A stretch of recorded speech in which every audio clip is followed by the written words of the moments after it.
आज हम lab number 7 discuss करेंगे जिसमें हमारा फोकस पावर फैक्टर पर होगा कि पावर फैक्टर किस तरह फाइंड आउट करते हैं और पावर फैक्टर कैसे करेक्ट किया जाता है।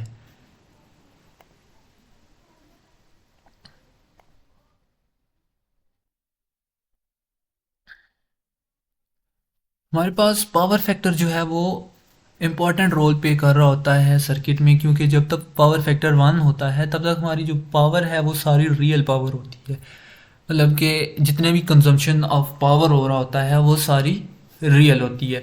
और इसके बाद जब हम बात करते हैं कि हम अपना पावर फैक्टर को ड्रॉप करते हैं, मतलब 1 से 0.8 कर देते हैं या 0.6 कर देते हैं, तो उससे हमारे पास जो सर्किट है वो मैक्सिमम करंट ड्रॉ कर रहा होता है सोर्स से। और जब मैक्सिमम करंट सोर्स से ड्रॉ करता है तो उस केस में हमारी जो पावर है वो वेस्ट हो रही होती है रिएक्टिव कंपोनेंट्स में। तो इसलिए हम कोशिश करते हैं कि अपना जो पावर फैक्टर है वो 1 ही रखें। और अगर वो 1 से कम है, लाइक 0.6 है, 0.7 है, तो उस सर्किट में कुछ चेंजिंग करके कुछ कंपोनेंट्स ऐड अप करके पावर फैक्टर को दोबारा से 1 कर दें।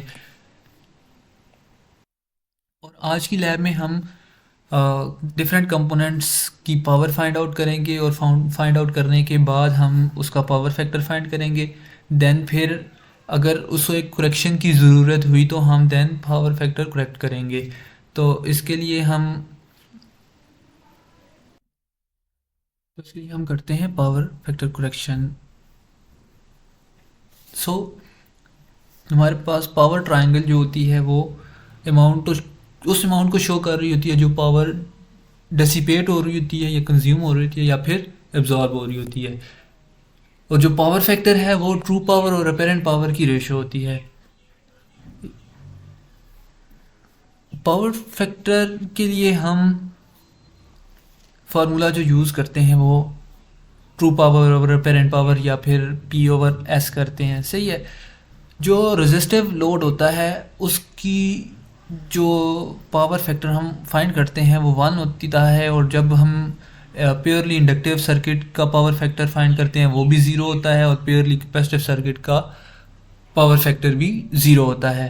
प्योरली कैपेसिटिव सर्किट से क्या मुराद है? प्योरली कैपेसिटिव सर्किट से मुराद है कि हमारे पास एक सप्लाई है और उसके साथ एक हमने कैपेसिटर अटैच कर दिया है और उसमें हमारे पास कोई थर्ड एलिमेंट नहीं है।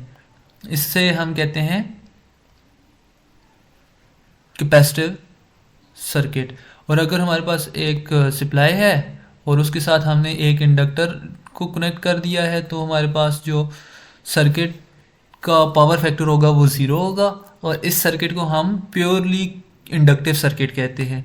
तो आज हमने जो सर्किट गिवन है उसमें हमारे पास एक रेजिस्टर है, एक इंडक्टर है और एक कैपेसिटर है। हमने इन तीनों को सीरीज़ में कनेक्ट कर दिया।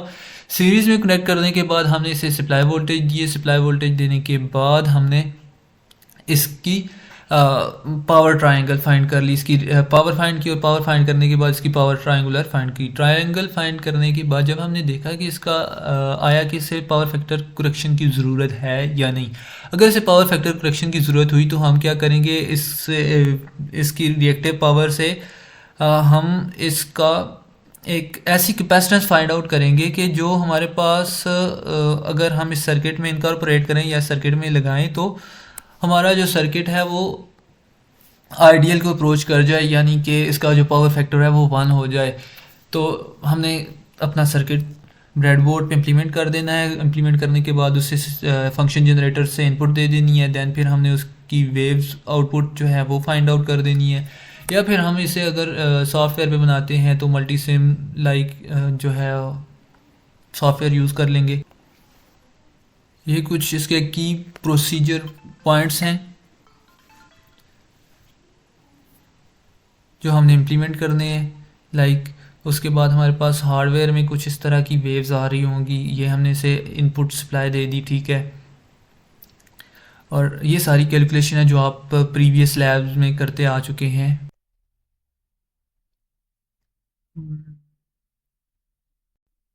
उसके बाद हमने प्रैक्टिकल वैल्यूज़ जो हमने अपने हार्डवेयर से फाइंड की वो हमने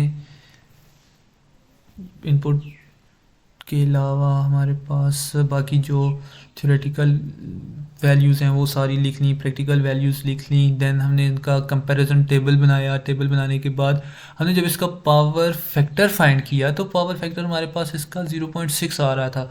तो 0.6 जब इसका पावर फैक्टर है तो हमने इसे क्या करना है, इसे ज़रूरत है पावर फैक्टर करेक्शन की, क्योंकि इसमें जो इंडक्टिव साइड पे ज़्यादा जो ड्रॉप आ रहा है पावर का, इसलिए हमने इसे पावर करेक्शन इम्प्लीमेंट करनी है सर्किट में। हमने क्या किया, पावर फैक्टर करेक्शन के लिए हमने फार्मूला यूज़ करते होते हैं Q is equal to V square over X C. V square हमारे पास सिंपल वी स्केयर आएगा और एक्स सी जो है वो हमारे पास होता है 2πf इंटू सी। तो उसके बाद हमने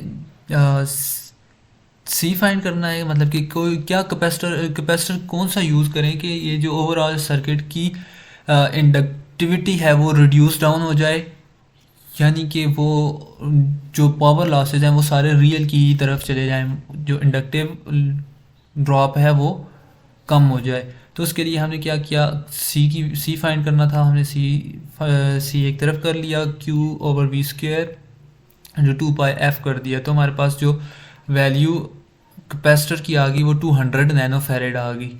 हमने एक अपने सर्किट, उसी सर्किट में जो पहले हमारे पास सर्किट गिवन था, उस सर्किट में हमने क्या किया, तीनों RLC सर्किट के पैरेलल एक कैपेसिटर ऐड कर दिया जिसकी वैल्यू 200 नैनो फैरेड थी।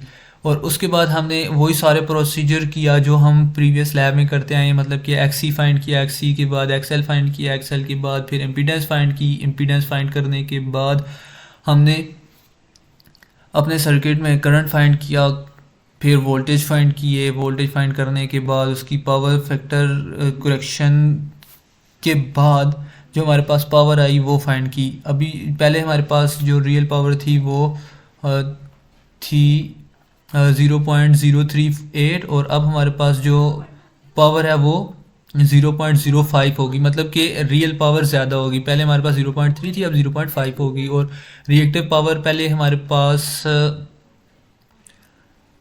0.0617 थी और अब हमारे पास रिड्यूस डाउन होकर 0.0008789 हो गई है। और जो अपेरेंट पावर है, अपेरेंट पावर 0.54 अभी आई है, और पहले भी हमारे पास जो अपेरेंट पावर थी वो 0.59 या 54 एज इट इज़, उसी तरह ही अपेरेंट पावर भी उसी तरह, मतलब कि सेम ही है, इतना अपेरेंट पावर में कोई फ़र्क नहीं आया। जो एंगल है वो हमारा चेंज हो गया। पहले हमारे पास एंगल आ रहा था 50.4 और अब एंगल आ रहा है 3.6। उसके बाद हमने इसका कंपैरिजन टेबल बनाया, जो हमने थ्योरेटिकल वैल्यूज़ फाइंड की थी उनका और जो हमने प्रैक्टिकल वैल्यूज़ फाइंड की उनका, और फिर हमने जो पावर फाइंड आउट की थी उनका कंपैरिजन टेबल बनाया। जो हमारे पास रियल पावर थ्योरेटिकल आ रही थी वो 0.503 आ रही थी, और जब हमने इसे इम्प्लीमेंट किया तो वो वैल्यू हमारे पास 0.38 आ रही थी। और जब हमारे पास अपेरेंट पावर हमने देखी तो 0.89 मिली वार आ रही थी, जबकि रिएक्टिव पावर प्रैक्टिकल के केस में जो वैल्यूज़ आ रही होती हैं वो कम ही आ रही होती हैं। मतलब अगर पावर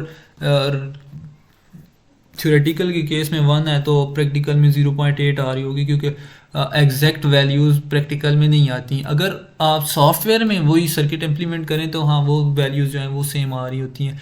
फिर इसे हमने सॉफ्टवेयर में भी इम्प्लीमेंट करके देखा कि जो हमने वैल्यूज़ थ्योरेटिकल फाइंड किए हैं वो ठीक हैं या गलत हैं। तो फिर ये आप देख सकते हैं कि मतलब कि जो हमारा सर्किट है वो सेम उसी तरह जब पहले सर्किट था उसी तरह बना हुआ है, और उसके साथ हमने एक कैपेसिटर लगा दिया पैरेलल में, और ये एक छोटी सी रेजिस्टेंस हमने एक्स्ट्रा ऐड कर दी ताकि जो ड्रॉप है वो इसके अगेंस्ट आए, ताकि हमारा जो पावर फैक्टर है वो उसके साथ एडजस्ट हो सके। तो हमारे पास जो वोल्टेज और करंट सारा जो हमने थ्योरेटिकल वैल्यूज़ फाइंड आउट की थी उसी के साथ मैच कर रही हैं। लाइक फिर उसके बाद हमारे पास ये कुछ क्वेश्चंस हैं, लाइक कि इस सर्किट में जो पावर फैक्टर है वो